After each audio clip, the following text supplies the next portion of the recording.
Good morning, all of you. Class 6, subject Social Studies, chapter number 4, Democratic Governments. We have started the chapter, and today we have to start a new topic of the key features of democracy, that is people participation. So, let's start. A democracy requires people's participation in decision making. People choose their government, decide how the government functions and approve the laws it passes. अब इसमें हम ये देखेंगे कि किस तरह से लोग इसमें गवर्नमेंट में पार्टिसिपेशन करते हैं. देखो, जो गवर्नमेंट में पार्टिसिपेशन कर रहे हैं उसका मीनिंग यहाँ पे ये होता है कि लोग इनडायरेक्टली गवर्नमेंट को चलाने का काम करते हैं. बिकॉज ऑफ कौन चलाता है गवर्नमेंट को? जो इलेक्टेड पर्सनस होते हैं, वो elected person who are elected या those are elected by the public, जिनको पब्लिक इलेक्ट करने का काम करती है. Okay, so now decide how the government functions and approve the laws it passes. अब ये है कि इसमें गवर्नमेंट के फंक्शंस जो हैं वो कैसे अपना काम करता है, प्लस ये जो लॉज होते हैं ये सब कैसे अपना पास होते रहते हैं, अप्रूव होते रहते हैं. How do people choose there government. लोग अपनी गवर्नमेंट को कैसे चूज़ करते हैं? By participating in the elections. People choose there representatives and vote for them. People अपना, सबसे पहले तो लोग क्या करते हैं, अपना रिप्रेजेंटेटिव जो होता है उसको चूज़ करते हैं और फिर उसके बाद में क्या करते हैं, उसका इलेक्शन करवाते हैं और उसको वोट डालते हैं. तो जिसको ज़्यादा वोट मिलते हैं वो इलेक्टेड हो जाता है. This is expected to ensure the representatives keep the rights and demands of the people in mind when making decisions. और ये जो लोग होते हैं ये क्या करते हैं, ये वही डिसीजंस लेते हैं जो लोगों की भलाई के लिए होते हैं, या फिर लोगों को जिनकी एक्सपेक्टेशंस होती है. रिप्रेजेंटेटिव्स वही डिसीजंस लेंगे जो पब्लिक के लिए अच्छे होंगे और पब्लिक की विश के अकॉर्डिंग होंगे. Democracies have regular elections. Democracies में क्या होता है, देखो रेगुलर इलेक्शंस होते हैं. Government are elected for a fixed time period, after which fresh elections are held. In India, governments are elected for a term of 5 years. They can be re-elected if the people choose so, else they are replaced by a new government. देखो, अगर कोई भी person है government में, अगर वो सही नहीं है या इलेक्शन के बाद लगता है कि वो सूटेबल पर्सन नहीं है, डिज़र्विंग कैंडिडेट नहीं है, तो उस पर्सन को क्या कर दिया जाता है, रिप्लेस कर दिया जाता है. न्यू इलेक्शंस करवाए जाते हैं और न्यू गवर्नमेंट बनती है. In this way elections limit the power of the government and ensure the real power remains with the people. और जो नई गवर्नमेंट आती है उसके साथ सेम वही चीज़ होती है कि कैसे ये गवर्नमेंट जो है अब अच्छे काम करेगी, ऐसे एक्सपेक्टेशंस उसके साथ में भी की जाती है. और ऐसा नहीं होता है कभी भी कि दोनों ही टाइम में जो है ख़राब गवर्नमेंट निकल गई, नहीं होता है. ठीक है. Now other ways of participation. People can also participate in the government in the various other ways. They can influence in decisions of the government through measures such as.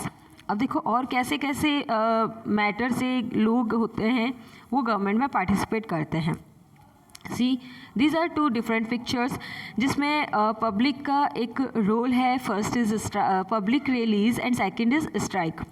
So, taking out public rallies, holding dharnas and striking work to mobilize support for and express disapproval against the government decisions. It is just a way to show their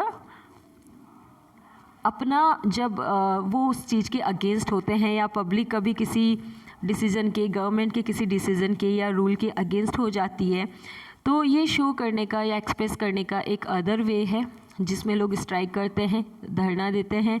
for an example we can take, अब तो वो काफ़ी conflict जो है वो solve हो चुका है. जैसे आप देख रहे हो इन दिनों में क्या हो रहा है, इन रिसेंट डेज़ में जो किसान आंदोलन हो रहा है या जो फार्मर्स हैं वो किसान बिल के अगेंस्ट हो रखे हैं, तो उन्होंने क्या किया है, धरना दे रखा है.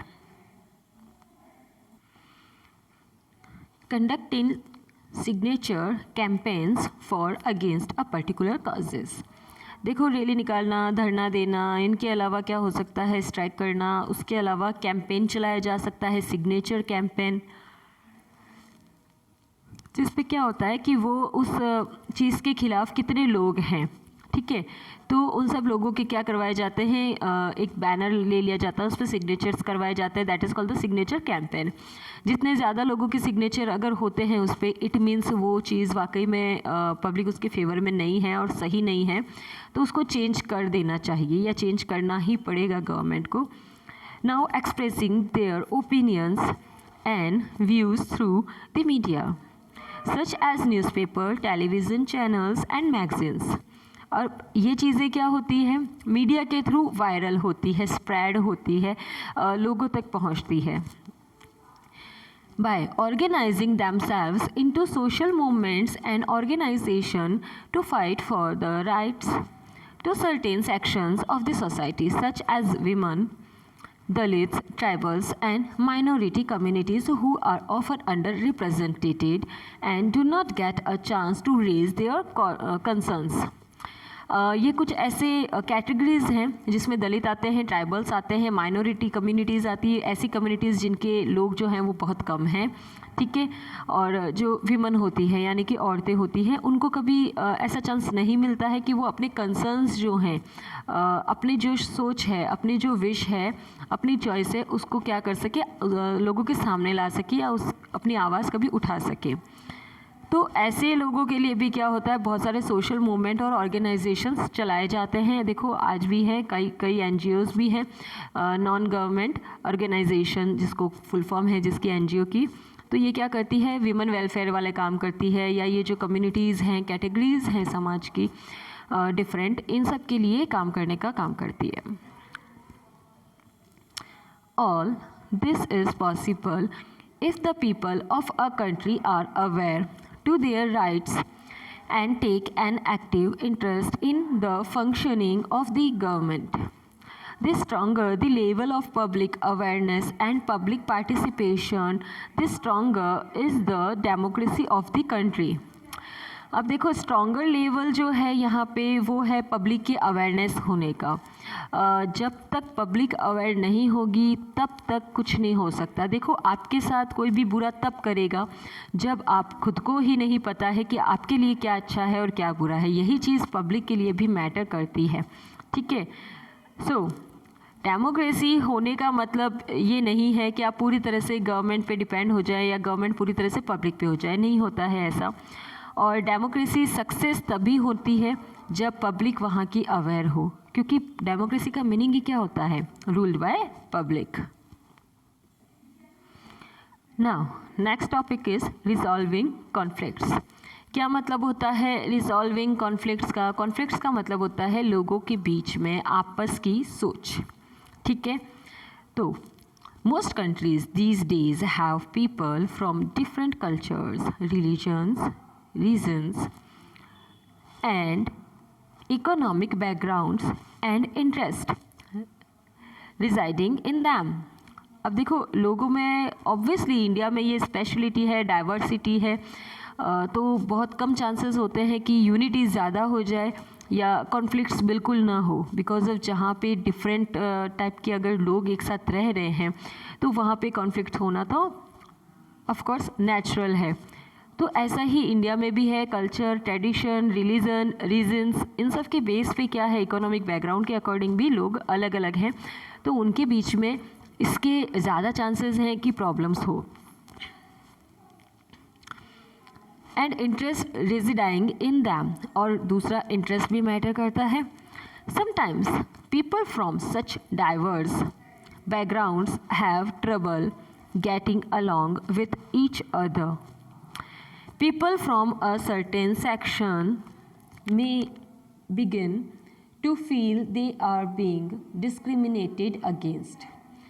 अब यहाँ बात हो रही है उन सब लोगों की जो क्या करते हैं, एक दूसरे के साथ जो प्रॉब्लम सफ़र कर रहे हो, ऐसे लोगों को ज़रूरी है कि इनकी जो प्रॉब्लम्स हैं उनको सॉल्व किया जाए, या सारे जो अलग अलग टाइप के लोग हैं, सोच वाले हैं, उनको एक साथ रखा जाए या उनको एक साथ रहने के लिए कोई प्रॉब्लम नहीं हो, ऐसी फैसिलिटीज़ प्रोवाइड करवाई जाए.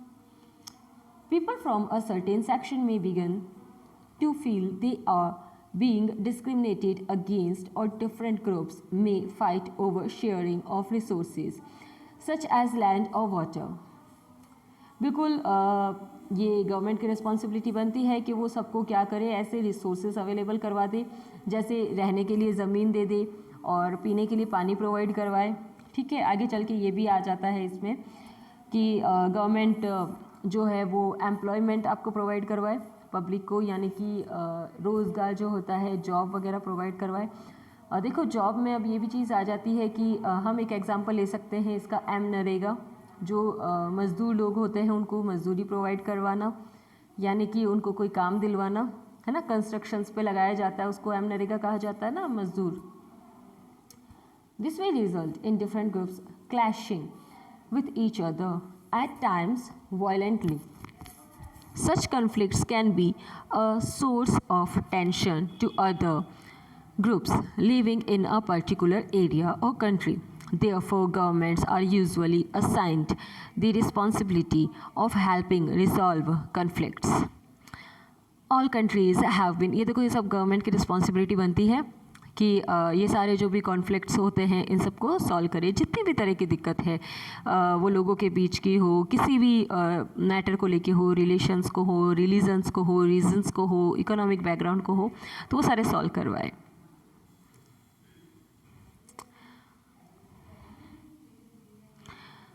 All countries have laws according to the which conflicts or differences between people or groups are settled.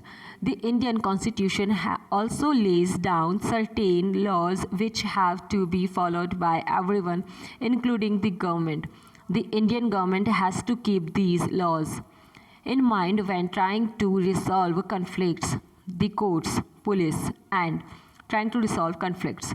अब ये गवर्नमेंट पे डिपेंड करता है. देखो कोर्ट, पुलिस वगैरह जो है ना, इन सब की हेल्प लेके क्या कर सकती है गवर्नमेंट, ये सारे कॉन्फ्लिक्ट्स जो है वो सॉल्व कर सकती है. सुप्रीम कोर्ट है, हायर अथॉरिटी है इंडिया में, हाईएस्ट है, हायर भी नहीं, हायर होता है हाई कोर्ट हो जाता है.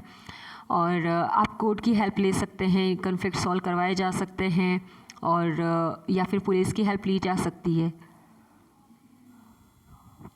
नाउ